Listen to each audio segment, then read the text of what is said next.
ओम नमः सिद्धेभ्यः ओम नमः सिद्धेभ्यः यदरिता भावेन प्रमदितमनादरे दुर्यः क्षणादा सिद्ध कविगी ध्वनगणितमध्या सतनिधि लभन्ते सत्पत्या शिवसुखसमाजं किमु तदा महावीर स्वामी महावीर स्वामी महावीर स्वामी नयन प्रतिगामी भगतों में भुवः पंचनानिकम ज्ञान दर्शन नायिका चारित्राणं गंभीरा मोक्षे मार्गोपदेशिका पंच प्रवृत्ति भगवान की एक नाथ भगवान की अंतिम संपत्ति भगवान महावीर स्वामी की आचार्य श्री कुंद भगवंत की आचार्य श्री अमो स्वामी भगवंत की आचार्य श्री विमल सागर जी महाराज की आचार्य गुरुदेव सरस्वती सागर जी महाराज की तीन कामिलों करोड़ मुनि राजाओं की द्वादशांजलि वाली माता बोले वात्सल्यमूर्ति दिव्य तपस्वी आध्यात्म योगी राष्ट्र संत आचार्य 108 सुंदर सागर जी गुरुदेव की मोक्ष मार्ग से नेतारम भेतारम करमो बदाम यातारम विद भक्तवानां वंदे तद्गुणलब्धे भव्य आत्माओं भगवान महावीर का शासन वीतराग शासन है और जिस शासन में अपने आप को सुधारने का काम किया जाता है। जितने भी विश्व में संप्रदाय हैं उनका सूत्र है सबको सुधारने का, किंतु जैन शासन वीतराग शासन कहता है सामने वाले के सुधरने से तेरी आत्मा का कोई परिवर्तन होने वाला। और यही कारण है कि हम लोगों ने अनंत भव बिता दिए सामने वाले को सुधारने में, किंतु आज तक हम नहीं सुधर पाए। वो तो सुधर गया किंतु हम, इसलिए भगवान महावीर का शासन कहता है दुनिया को सुधारने की अपेक्षा अपने आप को सुधार लो, दुनिया अपने आप सुधर जाएगी। और ये बात निश्चित है, यदि हमारे में कोई कमी है और हम सामने वाले को सुधारने का प्रयास करेंगे तो हम कभी भी अपना कल्याण नहीं कर सकते, क्योंकि जब हम कभी सामने वाले के ऊपर एक उंगली उठाते हैं तो 3 उंगलियां हमारे ऊपर भी उठती हैं। इसलिए भगवान महावीर के शासन में अपनी आत्मा को सुधारने का प्रयास किया जाता है। और यही कारण है कि जैन शासन में पूरे साल भर 365 दिन ऐसा कोई दिन नहीं जिस दिन पर्व ना हो। कभी किसी तीर्थंकर के कल्याण, तो कभी कोई मोक्षगामी जीव या कभी कोई मुनि राजों का दिन। इसलिए 365 दिन में ऐसा कोई दिन नहीं जिसमें पर्व ना आते हो, किंतु कुछ पर्व ऐसे भी होते हैं जो शाश्वत होते हैं। जिस प्रकार मेरी आत्मा शाश्वत है, मेरी आत्मा अनादिकाल से है और अंत काल तक चलती चली आएगी, किंतु यदि मैं अपनी पर्याय देखूं, जैन शासन अनादि निधन है, किंतु क्या आप सब लोग जैन होकर यहाँ बैठे हो शाश्वत हो? क्या आपका जैन कुल शाश्वत है? जैन कुल तो शाश्वत है, किंतु आपके लिए शाश्वत नहीं है। बड़े भाग्य से मिला है जैन कुल, किंतु अगली बार मिल जाएगा गारंटी। अगली बार आपको जैन कुल मिल जाएगा ये गारंटी नहीं है। अगली बार आपको मनुष्य भव मिल जाए ये गारंटी नहीं है। और ये भी गारंटी नहीं है कि अगली साल आप पूजा कर पाओगे, ये भी गारंटी। साल भर की बात छोड़ो, यहाँ से उठने के बाद आप वापिस महाराज के दर्शन कर लोगे, ये भी गारंटी। हर पर्याय में परिवार मिलता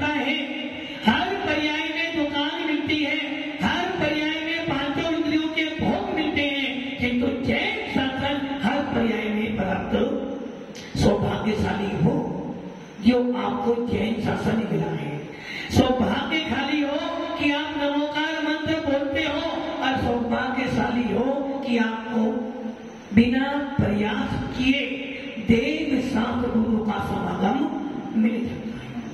भव्य आत्मा परम पूज्य आचार्य शांति सागर के महाराज, जिनका हम लोग कल पुण्यतिथि मना रहे थे। आचार्य शांति सागर जी महाराज,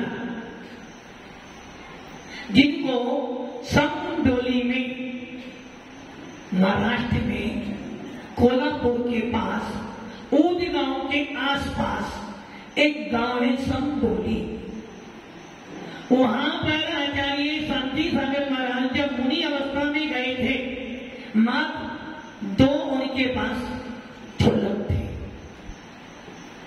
अब आप सोचो कि जिस समय मुनि शांति सागर महाराज के पास 2 ढोलक थे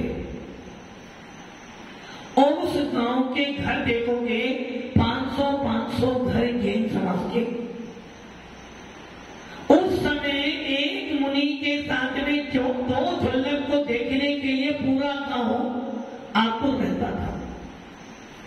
और पहले के समय के लोगों के अंदर ये भावना थी, भले शास्त्र ज्ञान हो ना हो, क्योंकि पहले के समय में ज्यादा पढ़ाई ना स्कूल की होती थी ना धर्म की होती थी, मात्र मंदिर जाना, भगवान की पूजन अभिषेक कर लेना। और अभी नगर में साधु आ गया है तो घर घर में चौका लगाकर मुनि राजों की चर्या का पालन करना। और हार कराने के बाद महाराज का कमंडल रखा, महाराज हम जा रहे हैं अपने खेत पर व्यापार करने, आप अपनी साधना करना। और खेत से जब शाम को आते थे महाराज के पास बैठ जाते थे, महाराज अपनी सफाई करते थे, स्वाध्याय करते थे। वो उनकी 20 छवि को देख कर भावना भाते थे कि हमारा भी ऐसा स्वरूप है। ऐसी थे वो दक्षिण भारत की चीज। और जब महाराज को उन्होंने देखा कि 2 ढोलक उनके पास में हैं और उनको मुनि बनाया गया, जिस दिन महाराज ने समडोली में उन दोनों को मुनि महाराज बनाया, निर्गत मुद्रा दी, उसी दिन से मुनि शांति सागर जी महाराज आचार्य शांति सागर महाराज के नाम से विख्यात हो गए। इसका अर्थ क्या हो गया? अब इसके 2 अर्थ हो सकते हैं। आज के परिप्रेक्ष्य कुछ श्रावक ये विचार कर सकते हैं कि आचार्य पद समाज भी दे सकती है, जबकि आचार्य कौन बनता है? आचार्य कौन बनेगा? नमो लोही सबने समझा। जो मुनि मुद्रा में होगा वो ही आचार्य बन सकता है, मुनि के अलावा कोई आचार्य नहीं बन सकता। जब एक जीव को मुनि बनाने के लिए श्रावक किसी को मुनि नहीं बना सकता, जब कपड़े वाला किसी के कपड़े नहीं उतार सकता, तो वो क्या कपड़े वाला किसी मुनि को आचार्य बना सकता है? यदि मैं आपसे कह दूं एक पाषाण की मूर्ति लाए हैं भैया, इसकी शुद्धि करके विराजमान करना है, तो क्या आप में से कोई भी श्रावक उस मूर्ति को शुद्धि कर सकता है? नहीं, ऐसे भी जीव हैं, ऐसे भी जीव हैं, कपड़े पहने ही मुनि मुद्रा का आनंद ले लेते हैं। ऐसे भी जीव हैं जो पंचकलान तो करते हैं, भगवान की प्रतिमा तो विराजमान करते हैं और कहने को वाइट कपड़े पहनते और बड़े बड़े पंडित विद्वान कराते हैं। और जब कभी एक पाषाण को भगवान बनाना होता है, जब कभी एक पाषाण को जिनेन्द्र देव का रूप देना होता है, तो क्या करते हैं? पर्दा लगाते हैं, कपड़े उतारते हैं, सूर्य मंत्र देते हैं और कपड़े पहन लेते हैं। क्या उन जीवों को मुनि मुद्रा का आनंद आ सकता है क्या? अरे भाई, या तो कपड़े उतारो मत, और उतार दी है तो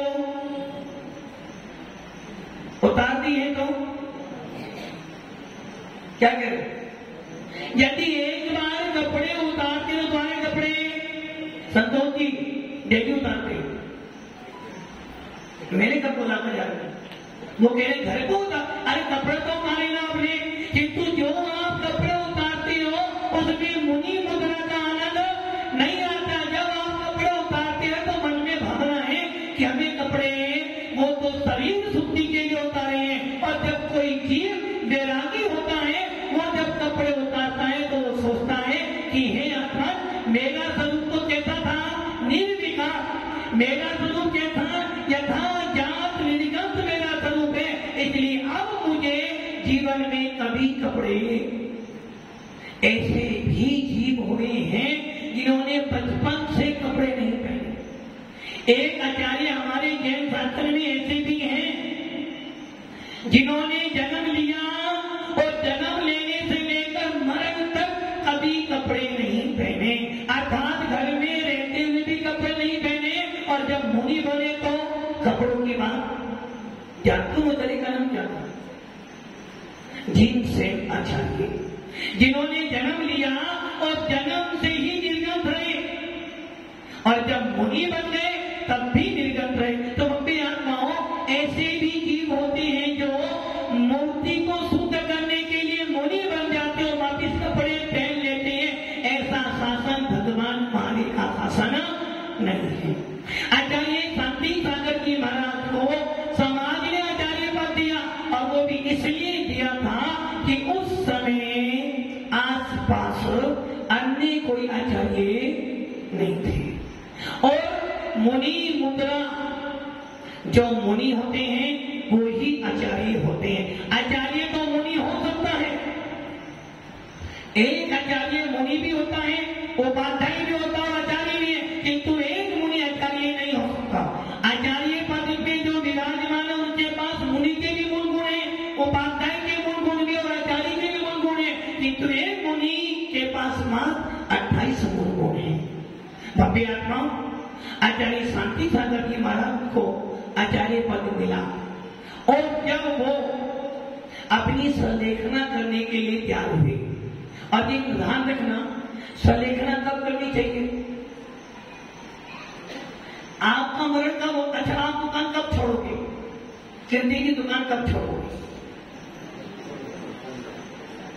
दुकान कब छोड़ोगे, जब हाथ पैर, जब तक हाथ पैर चल रहे हो दुकान जाओगे, और जब हाथ पैर चलने बंद हो जाएगी दुकान छूटेगी या छोड़ दोगे, छोड़ने के भाव नहीं, अपने आप छूट जाएगी। संतोष जी क्या करें, अपने आप छोड़ने की इच्छा, सेठ जी क्या करें, मतलब आप ये सोच लो कि आप अपनी गृहस्थी कब छोड़ रहे हो, जब कंठ तक प्राण, मतलब कि वो भी मजबूरी में छोड़नी पड़ रही है, भाव नहीं है, छोड़नी पड़ रही है, और जो छोड़नी पड़ रही है वो मजबूरी का नाम। उसी प्रकार आप लोग भी यही विचार करके बैठते हो, अभी तो समय, राजू जी अभी तो समय, प्रदूषण पर शुरू कब होनी है, कल, अभी तो समय बहुत है, अभी तो समय, कल ही तो होना, अभी तो एक दिन, जब एक पल में राजा से वनवासी बन सकता है, तो हमारे पास तो भी वरुण जी कितने दिन है, एक दिन है, मतलब कि अभी भी ये आस है कि हमारे पास एक दिन, तो कहां एक दिन, एक दिन कहां गया, आपके 10 बजने वाले दिन तो आपका आधा, एक दिन कहां। भव्य आत्माओं, उन आचार्य शांति सागर जी महाराज ने आचार्य पद लिया, और जब वो सलेखना के लिए तैयार हुए तो उनके बारे में आता है कि आचार्य शांति सागर महाराज की नेत्रों की ज्योति कम हो गई थी। अब उनको ये लगा कि अब मेरी साधना नहीं हो सकती, इसलिए मृत्यु मेरे को मरे उससे पहले मैं मृत्यु पर भी ये प्राप्त हो। और आप लोग क्या करते, जब डॉक्टर कहते ना भाई अभी को कहां ले जाओ, मैं अभी भी घर आ रहा हूं, मतलब कि अभी भी ये सूचनी आ रही, चलो डॉक्टर कह रहा भैया अब दवाई काम करने वाली। अमित जी अब दवाई कहां गए अमित जी? बाप बड़ा ना भैया, सबसे बड़ा। महाराज जाए तो जाए, फिर तो रुपया नहीं जाना चाहिए। डॉक्टर कह रहा है अब दवाई काम नहीं करेगी, अब दुआ भी नहीं, दुआ काम। अब डॉक्टर ने कह चुकी भी दवाई काम करनी नहीं, और अब क्या करना? महाराज डॉक्टर साहब 2-4 दिन और निकल जाए तो क्या करना? अपने वेंटिलेटर पर रख दिया। वो सांस तो ले रहा है किंतु उसमें अपनी सामर्थ्य नहीं है। मरते मरते डॉक्टर कह रहा घर ले जाओ, अब यहाँ पर इसकी जरूरत है, व्यर्थ में पैसा खर्चा मत करो। और आपको किसकी अदारी है? घर की। ये नहीं हुआ, चलो डॉक्टर कह रहा भाई अब समय कम है, अब तो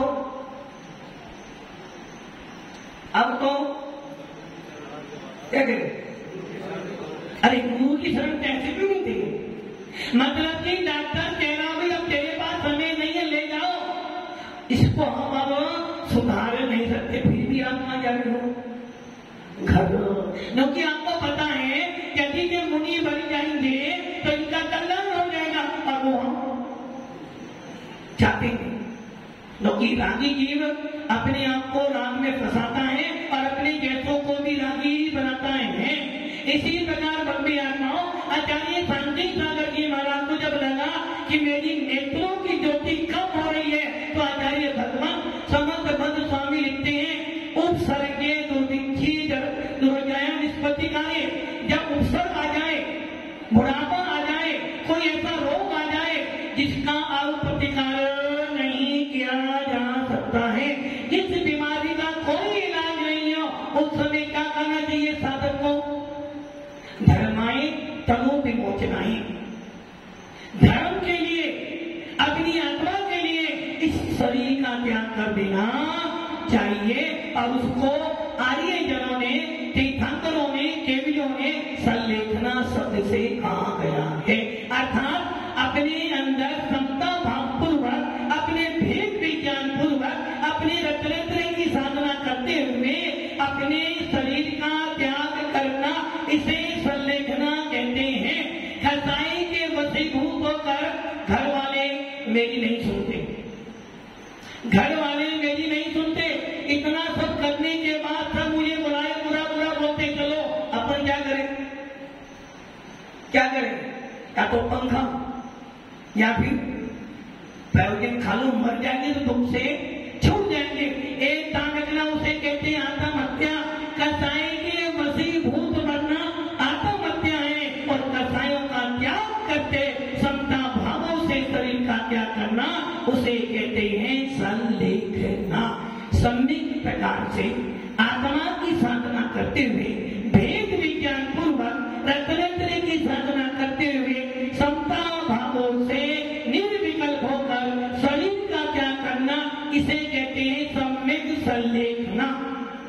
और आचार्य शांति सागर महाराज को जब लगा कि ये नेत्रों की ज्योति मेरी अब मंद हो रही है और बिना नेत्रों से मेरी चर्या पालन नहीं हो सकती, तो 36 दिन की संलेखना ली। अर्थात 14 अगस्त 1955 में आचार्य शांति सागर महामुनिराज ने अपनी नियम संलेखना ले ली, और 4-5 दिन बीते ही थे कि 14 अगस्त को विचार किया कि मैं 8 दिन की संलेखना लेता हूं। तो 2-4 दिन बीते और 17 अगस्त 1955 को यम संलेखना धारण कर ली। अब उनके पास एक परिग्रह था। जो मुनि होते हैं ना, निर्विकल्प रहते हैं, उनके पास कोई टेंशन नहीं, ना संघ की टेंशन, ना भक्तों की टेंशन, ना समाज। उन्हें पता कि हमारा काम क्या है? साधना करना। मुनि का मूल काम है साधना करना, उपाध्याय का काम है पढ़ाना और पढ़ना, और आचार्य का काम क्या है? संघ को चलाना, संघ के नियम कानून बनाना, शिष्यों का पालन पोषण करना, उनका अनुग्रह निग्रह संघ को भी संभालना, समाज को भी संभालना और अपने आप को भी। इसलिए आचार्य पद एक परिग्रह का काम है। जिस प्रकार घर का जो मुखिया होता है ना, उसे पता है घर कैसे कितने घर चलाया कैसे जाता है। व्यक्ति एक आचार्य पद पर जो विराजमान होता है उसके पास सबसे बड़ा परिग्रह होता है आचार्य।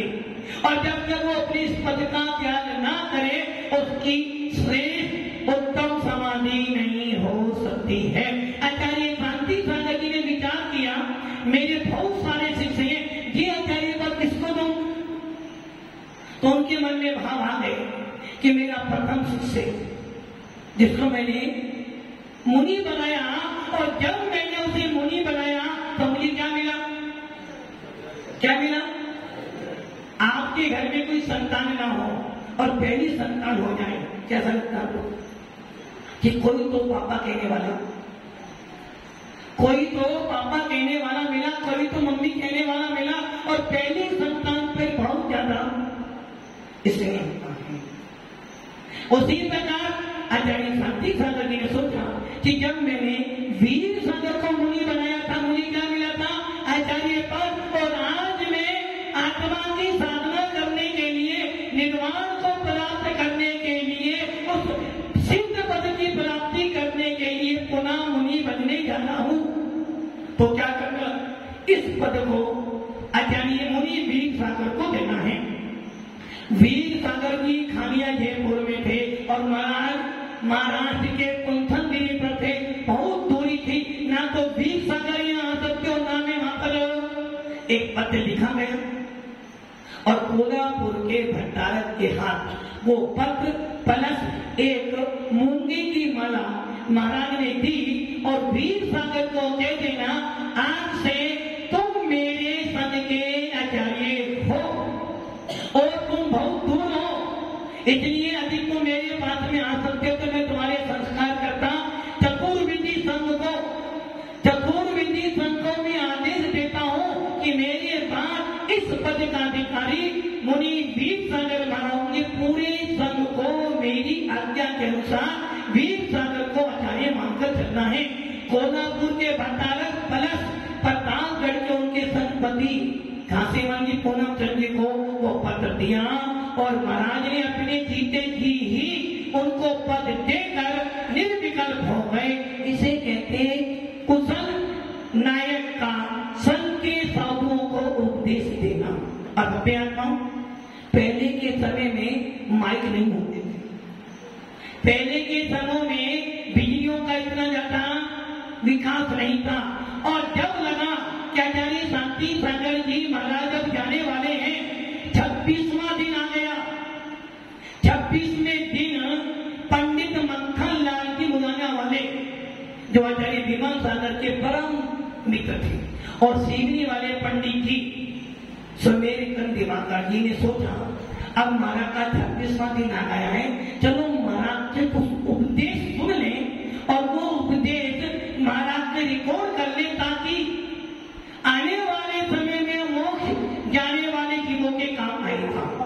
किंतु उस समय माइक तो होते नहीं थे, तो विचार किया कि एक मशीन बुलाई जाए, रिकॉर्डिंग मशीन, जिसमें महाराज का प्रवचन रिकॉर्ड किया जाए।